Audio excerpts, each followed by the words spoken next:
पशुपति व्रत कर लिए, आपने ये कर लिया, आपने प्रदोष कर लिया, आपने सोमवार कर लिया, आपने सारे अनुष्ठान कर लिए, बहुत सारे उपाय भी करे, तो 16 श्राद्ध चल रहे हैं, प्रयास करिएगा अपनी जिंदगी में। श्राद्ध पक्ष की एकादशी के दिन पीपल के पत्ते पर शहद की 7 बिंदियां लगा दीजिए। जैसे पीपल के पराग से पितरों की शांति होती है। पराग जानते हो पीपल के पेड़ के नीचे कभी बैठ के देखना, आप लोग अगर बैठे हो तो थोड़ा थोड़ा पानी झड़ता रहता है अपने आप, हल्का हल्का सा पानी झड़ता है, कभी महसूस करा है आप लोगों ने? पीपल के पेड़ के नीचे बैठना, हल्का हल्का पानी झड़ता रहता है। उस पीपल के पराग, पीपल के पेड़ के नीचे थाली रख दो, उसमें जो पराग झड़े, पीपल के पेड़ का पानी झड़े, उस पानी को पानी में मिलाकर दरवाजे पर अगर सातिया बना दिया जाए तो पितृदोष समाप्त हो जाता है। पीपल के पत्ते पर चंदन लगा दीजिए, 7 आखे चावल, सफेद चावल उस पे रख दीजिए, एक जौ थोड़ी थोड़ी काली तिल उस पे रख दीजिए। अपने पूर्वजों का नाम लेकर, पितरों का स्मरण कर कर, बोलकर, नाम बोलकर बहते हुए पानी में उस पत्ते को छोड़ दीजिए, बहते पानी में छोड़ दीजिए। जिंदगी में कभी संपदा की कमी नहीं आएगी, पितर आशीर्वाद देकर जरूर जाएंगे, ये पक्का। शिव महापुराण की कथा तो यहां तक कहती है,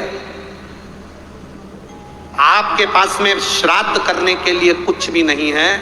16 श्राद्ध में अगर आपको एक ब्राह्मण को भोजन कराने के लिए धन भी नहीं है, किसी बहन बेटी को देने के लिए कुछ भी नहीं है, अगर 1 रुपया भी आप अन्नदान में नहीं कर सकते हो, तो शिव महापुराण की कथा कहती है कहीं घास लगी हो, उस घास को हाथ से नोच कर, खींच कर गाय माता के अगर मुख में भी दे दिया जाए तो पितरों को श्राद्ध के बराबर फल प्राप्त।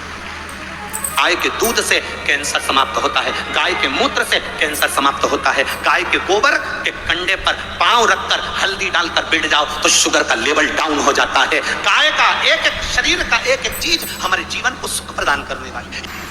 आप लोगों को मालूम होगा आरती के बाद कपूर क्यों जलाया जाता है?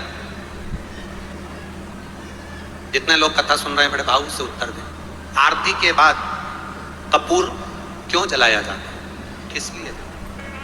बहुत दिल से सुनोगे वो दिल से देगा। आरती के बाद कपूर क्यों जलाया जाता है? शिव महापुराण की कथा कहती है आरती होने के बाद मंदिर, देवालय, शिवालय, पूजन, कथा, सत्संग में कपूर जलाने का एक कार्य इसलिए है, कपूर अश्वमेध यज्ञ की पूर्ण आहुति का फल प्रदान करता है और हमें अश्वमेध यज्ञ का फल मिलता है, इसलिए कपूर को आरती के बाद जलाया जाता है। दुनिया में ऐसा कोई काम नहीं जो तुम नहीं कर सकते, ऐसा कोई काम नहीं जो तुम नहीं कर सकते।